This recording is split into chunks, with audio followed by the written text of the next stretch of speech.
கண்களை மூடி பக்தியோடு நாம் ஜெபிப்போமாக.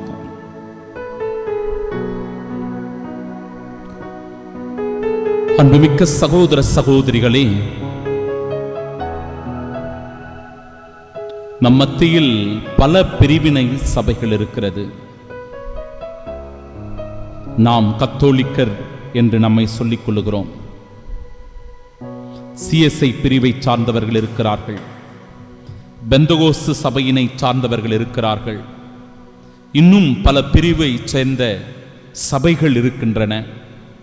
எல்லோரும் அவரவர்கள் அவரவர் திருச்சபையை வழிநடத்துகிறார்கள்.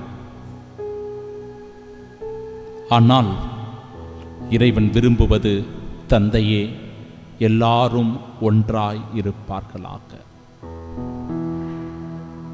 கிறிஸ்து என்கிற ஒருவரை மையப்படுத்தி நம் திருச்சபை இருக்கும்போது,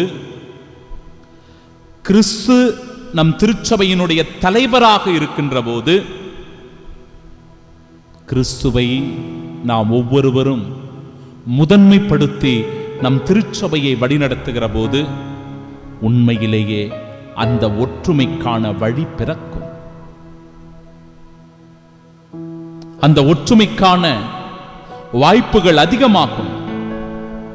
எப்பொழுது ஒரு திருச்சபையில் என்னை நான் முக்கியத்துவப்படுத்துகிறேனோ, என் வாழ்க்கையை முக்கியத்துவப்படுத்துகிறேனோ, என் செயல்பாடுகளை முக்கியத்துவப்படுத்துகிறேனோ, அப்பொழுது அங்கு கிறிஸ்து இரண்டாம் நிலைக்கு தள்ளப்படுகிறார். கிறிஸ்து என்கிற அந்த மையத்திலிருந்து நாம் விலகி போகின்றோம்.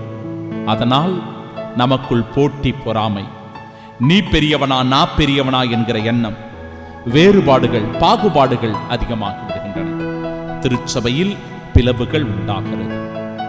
இயேசு தெய்வமே, எல்லோரும் ஒன்றாய் இருப்பார்களாக என வேண்டியவரே, தொடர்ந்து உம் திருப்பாதம் இந்த விண்ணப்பத்தை வைத்து வேண்டி மன்றாடி செபிக்கிறோம். தந்தையே, எல்லாரும் ஒன்றாயிருப்பார்களாக. ஆமென்.